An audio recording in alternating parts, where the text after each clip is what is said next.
moving many cables here. Thank you. Mute on.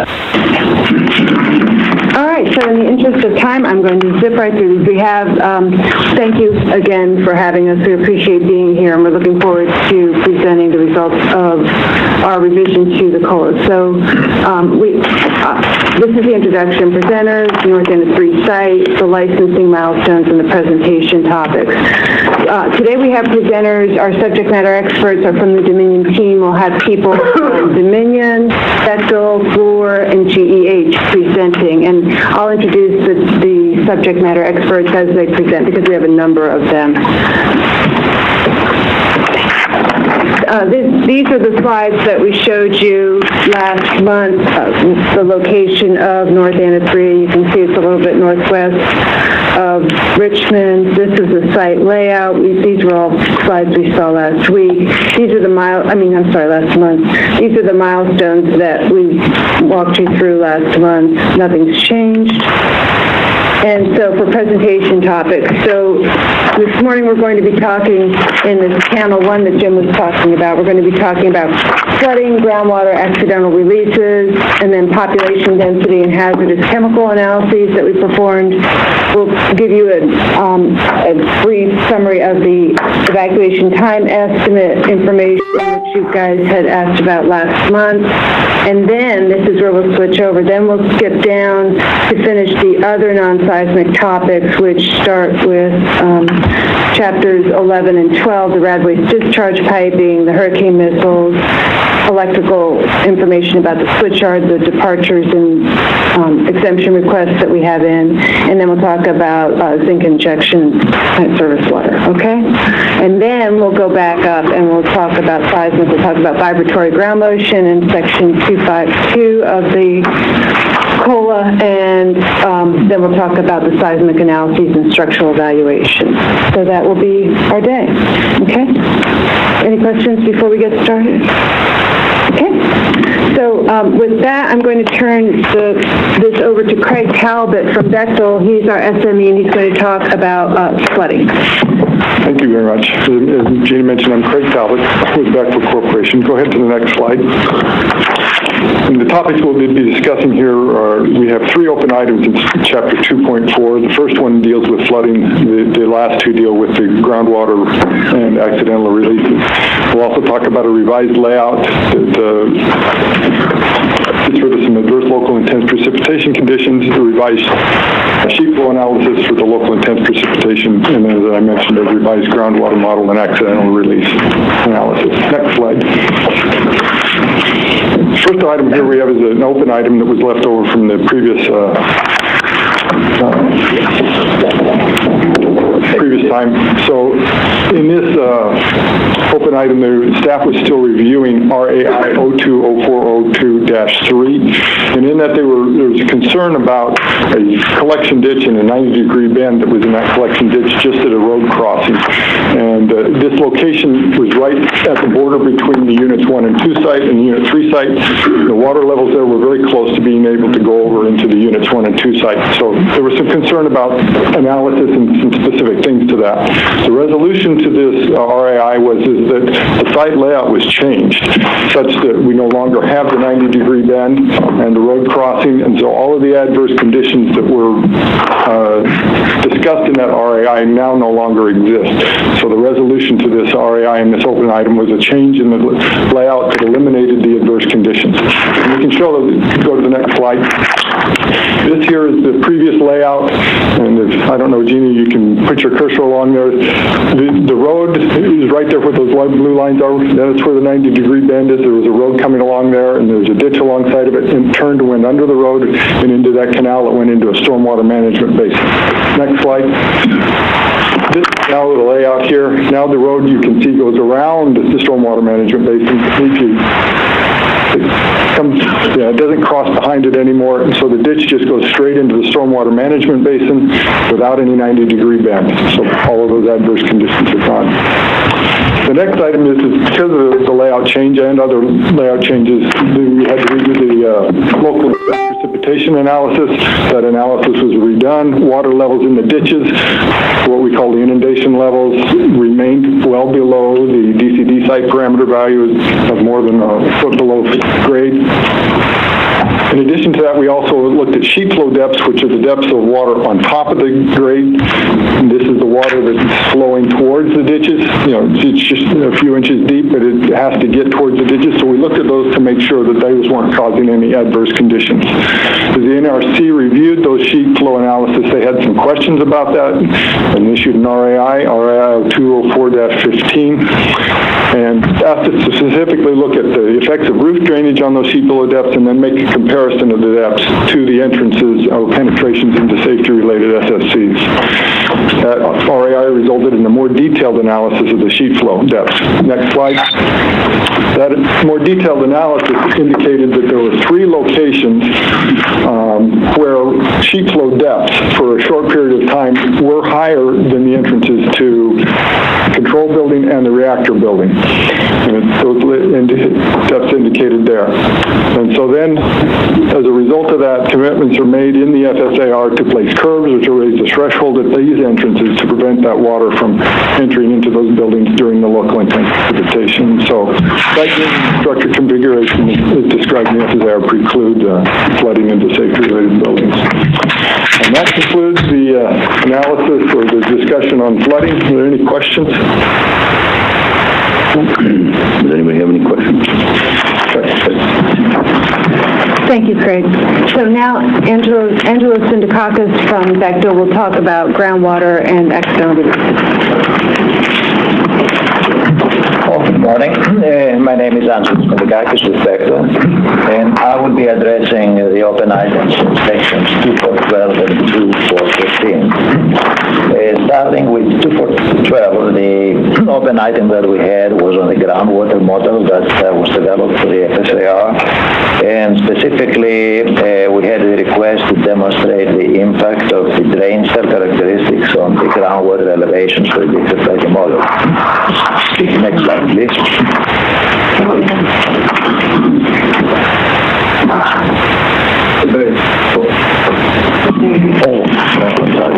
Could you hear what I said? Do I need to repeat? I can hear you through the other microphone, so yeah. Oh, okay, so okay. So, next slide, please, Jenna. So in response to this request and to address this open item, we first revised the groundwater model by making some minor improvements to the calibration of the model and including any changes in the configuration of the SBAWR building. And once the model was revised, we used it to do a series of sensitivity analysis simulations, and primarily we looked at 3 parameters: the conductance of the drains, the groundwater recharge rate, and the hydraulic conductivity of the materials in this area. We performed a series of simulations looking at different combinations of these parameters, and the conclusion that we reached was that for the most adverse combination of parameters that we could use, the maximum groundwater elevation was below the characteristic value prescribed in the DCD. So therefore we concluded that this work basically addressed the open item in section 2.12. Moving into the next open item on section 2.13, there we had a request to analyze radionic light transport using again a more adverse combination of parameters, specifically the maximum observed hydraulic conductivity and the minimum site-specific values of the adsorption coefficients of different materials, the KDs. So in response to this model, again, we perform additional analysis, and if we move to the next slide, please.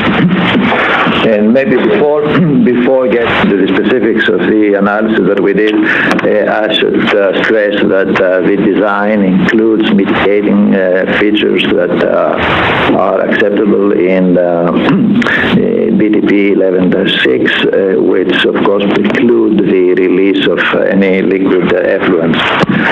However, in accordance with SRP 11.2, we performed an analysis of accidental releases of liquid effluents, and to do this, we looked at the ranking of the different tanks, and we performed the analysis for the condensate storage tank, which presumably provides the most adverse combination of nuclides. And following again NRC guidance, we assumed that 80% of the contents of this tank are released to the environment and instantaneously reach the groundwater. And from there, we analyzed the transport and the fate. And if we move to the next slide, Gina. And for this purpose, we used again the shortest pathway from the storage tank to the intake channel. And based on the analysis that we performed, we found that we estimated the maximum concentration of all nuclides in the intake channel, and basically in the concentration of these nuclides through the culvert that connects the intake channel with Lake Anna. Next slide, please. So the result of this analysis showed that using the maximum concentration of each nuclide and estimating the ratio of this maximum concentration over the corresponding effluent concentration limit. So if we take these ratios and we add them up, the sum of this was less than unity, which basically demonstrates that the maximum dose exposure to a member of the public is within the limits of CFR 20. So with that, we concluded that we have addressed this open item. And that concludes my presentation. So, any questions? Thank you. Any questions on that? Thank you. Thank you. Thank you, Angela. Okay, so now Mary is going to go back and talk about hazardous chemical analyses. Good morning. I'm Mary Richmond with Bechtel. Today I'll first be presenting information related to SAR 2.2, nearby industrial, transportation, and military facilities.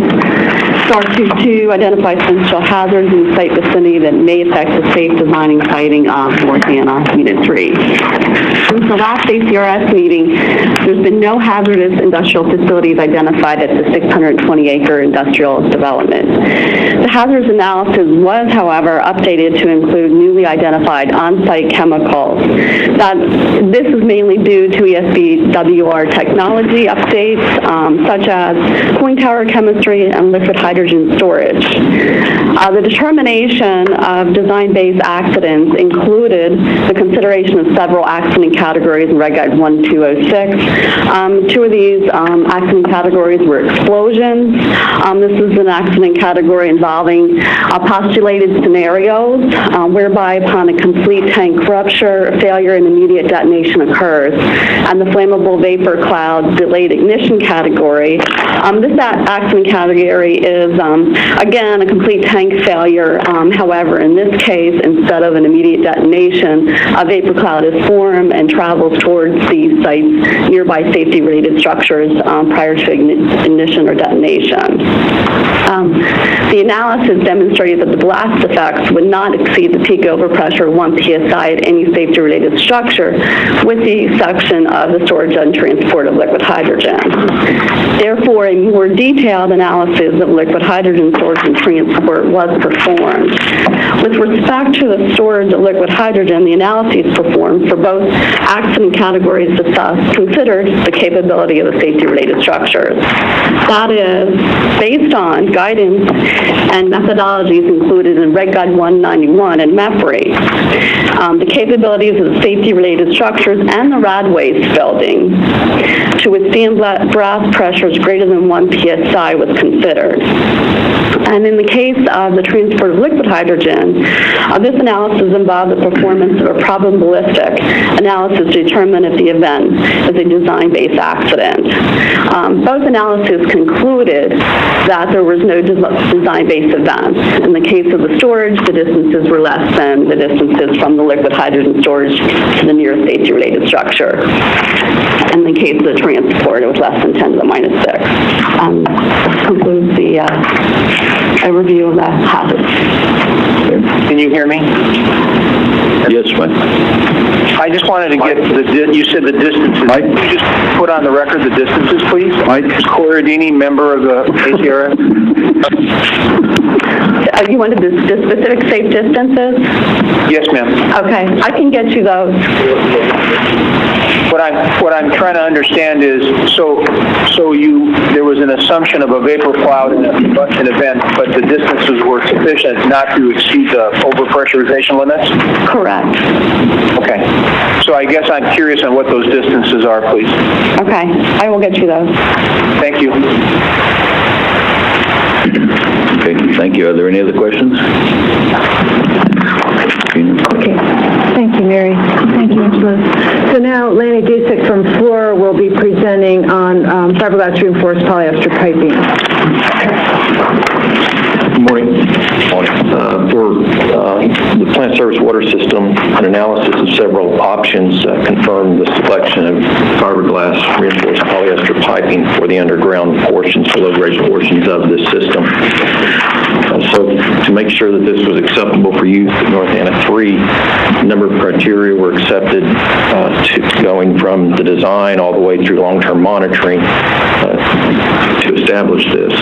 So the first three bullets there talk to what went into the design. So we considered seismic requirements, specific ASME and American Water Association standards, design loads like thrust and water hammer. And then in the procurement and storage, we've had storage and handling requirements that were in accordance with standards. And then moving to construction, proper use of construction techniques, use of slings, the backfill that's done to make sure that there were not undue stresses put on the pipe during installation. Finally, inspections, including visual examinations and a hydrostatic test will be performed. And then lastly, for the long term, this pipe will be included in the NEI 0914 program for underground piping and tank integrity. Any questions? Is this a unique application? It's the first I've heard of reinforced fiberglass. Now, it's been used elsewhere in the industry. There's some history of issues, and so that's the result of some of the questions here is to make sure that those issues have been addressed. These criteria will take care of that. Lanny, is this piping, where is this piping actually used in the system? You've got mail. Is it, and let me get more specific, is it on the PSWS supply from the pump house to the plant and the return to the cooling tower? Is it only the return to the cooling?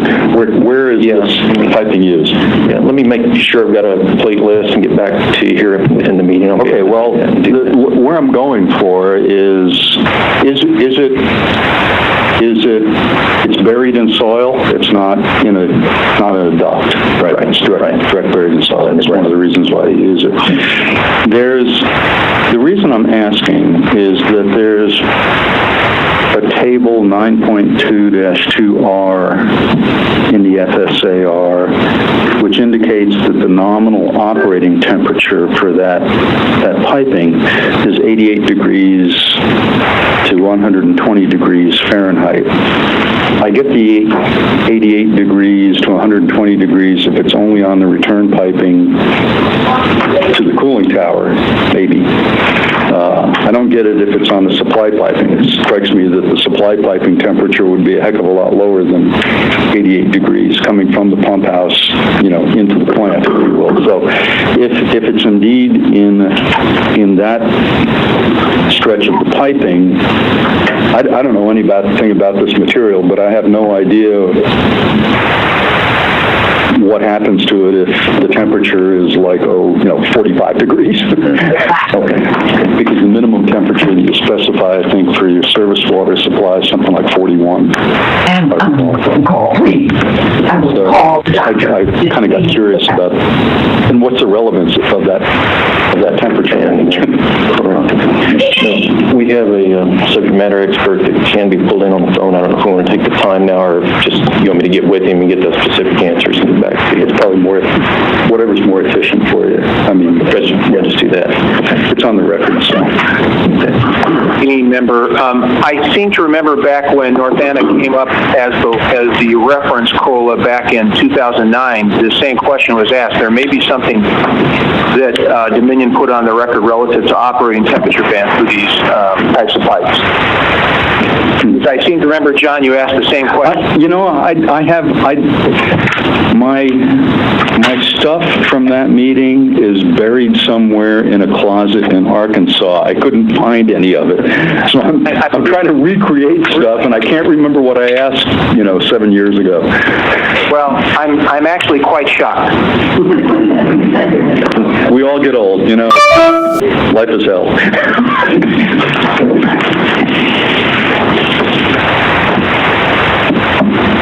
Okay, so you'll answer that question in the future, and we'll proceed. Okay. Thank you, Lanny. So now we're going to talk about population density. Mary's going to cover that again for us. As Gina said, I will now be talking about population density as requested by the ACRS planning meeting. Population density information is found in SAR 2.1, Geography and Demography. The nearest population center towards North Anna is the city of Charlottesville with a population of 45,049.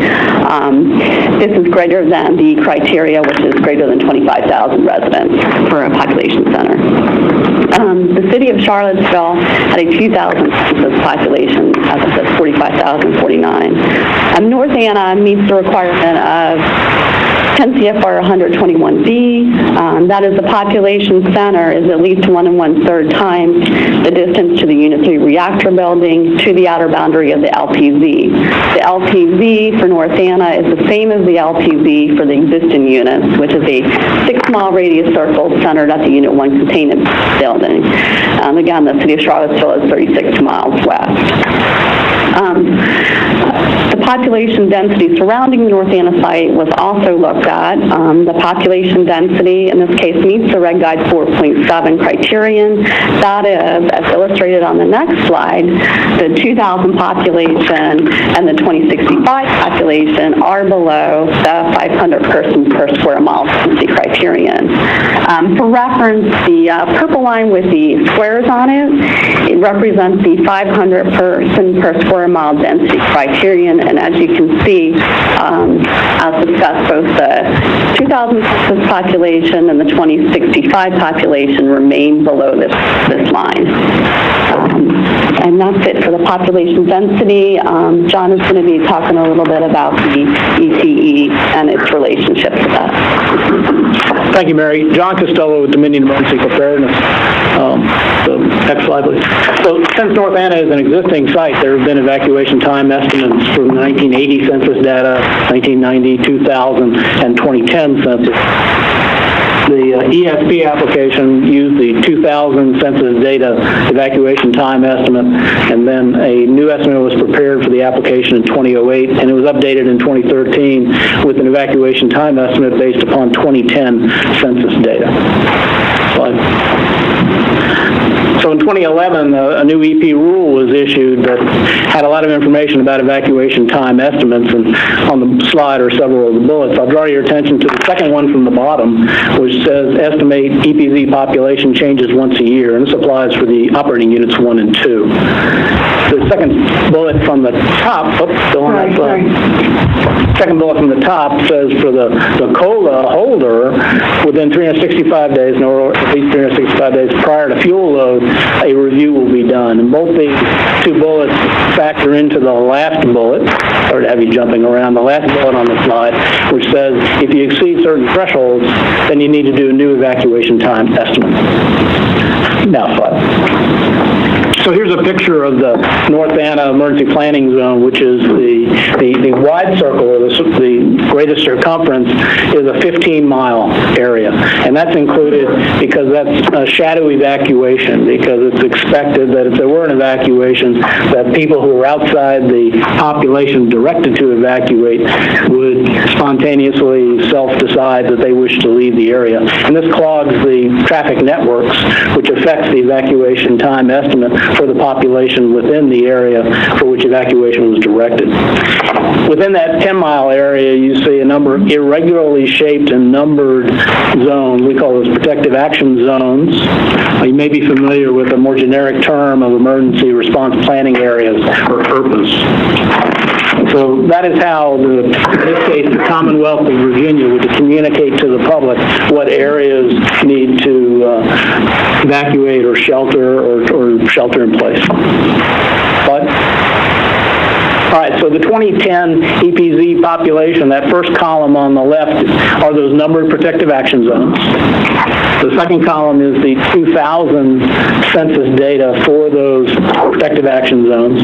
And the column on the far right is the 2010 census data for population in those zones, coming up with a total of some 25,202 people in the 10-mile EPZ.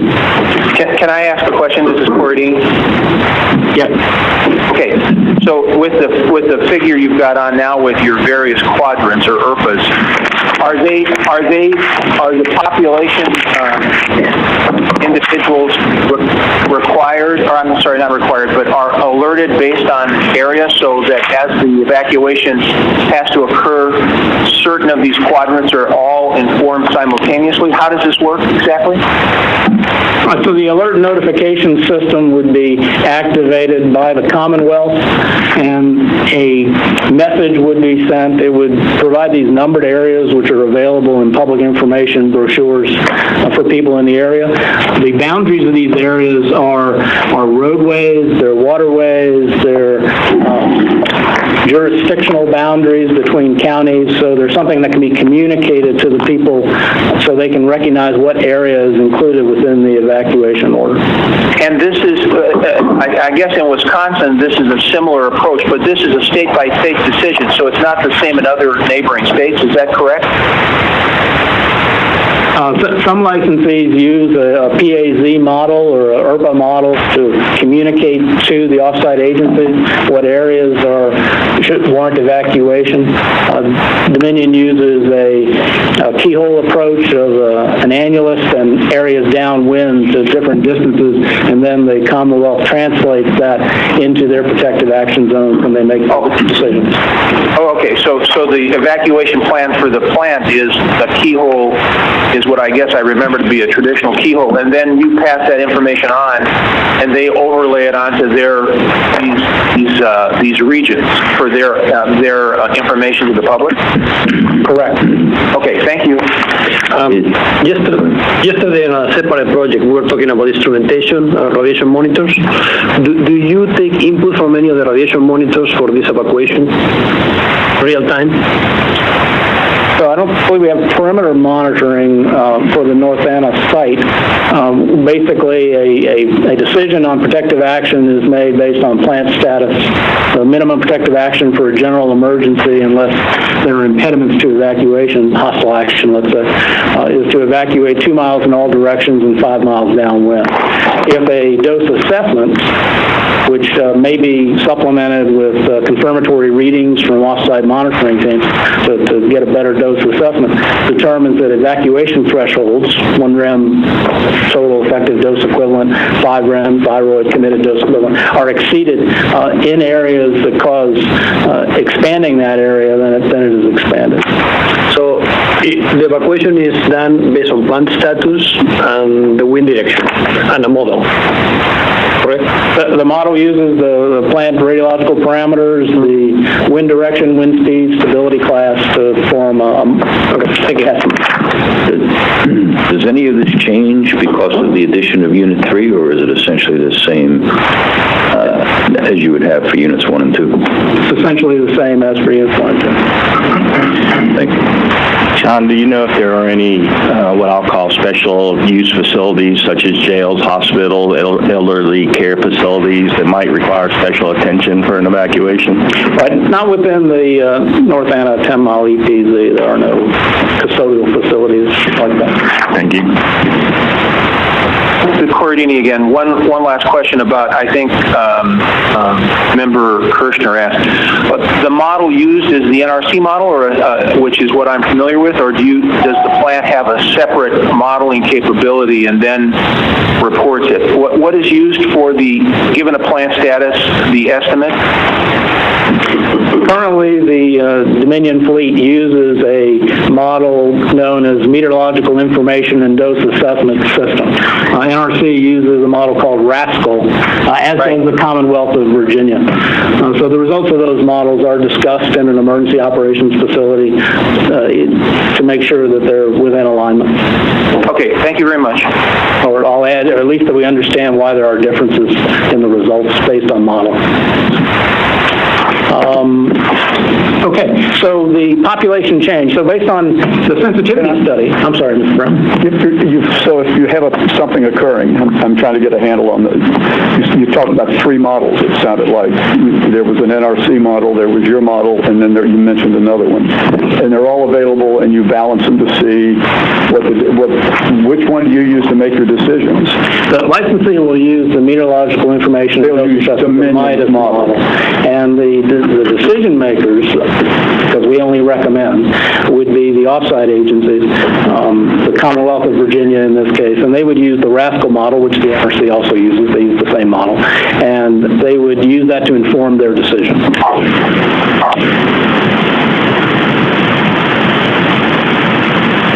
So people have to wait to decide whether they're going to, NRC regulations requires that the licensee expeditiously, within 15 minutes, for instance, of declaring a general emergency or exceeding thresholds, to deliver that recommendation to the offsite agencies. The offsite agencies have to make a decision, and once they make a decision, they have a similar brief period of time to execute an evacuation announcement for the public. So Dominion does not do that. I'm just trying to get calibrated here a little bit. That's correct. The emergency alerting system, the federal system for notifying the public with integrated radio, television, reverse 911. That's a state function, responsibility then. That is correct. Okay, thank you. Thanks for the calibration, let's put it that way. I've been to North Anna, so I like to fish over by the plant. I'm just kidding. It's all good. You'll get the message inside. So one of the things the regulation required is to determine when a new evacuation time estimate is required. So a sensitivity analysis was done based on increases in population that might cause you to have to do a new evacuation time estimate.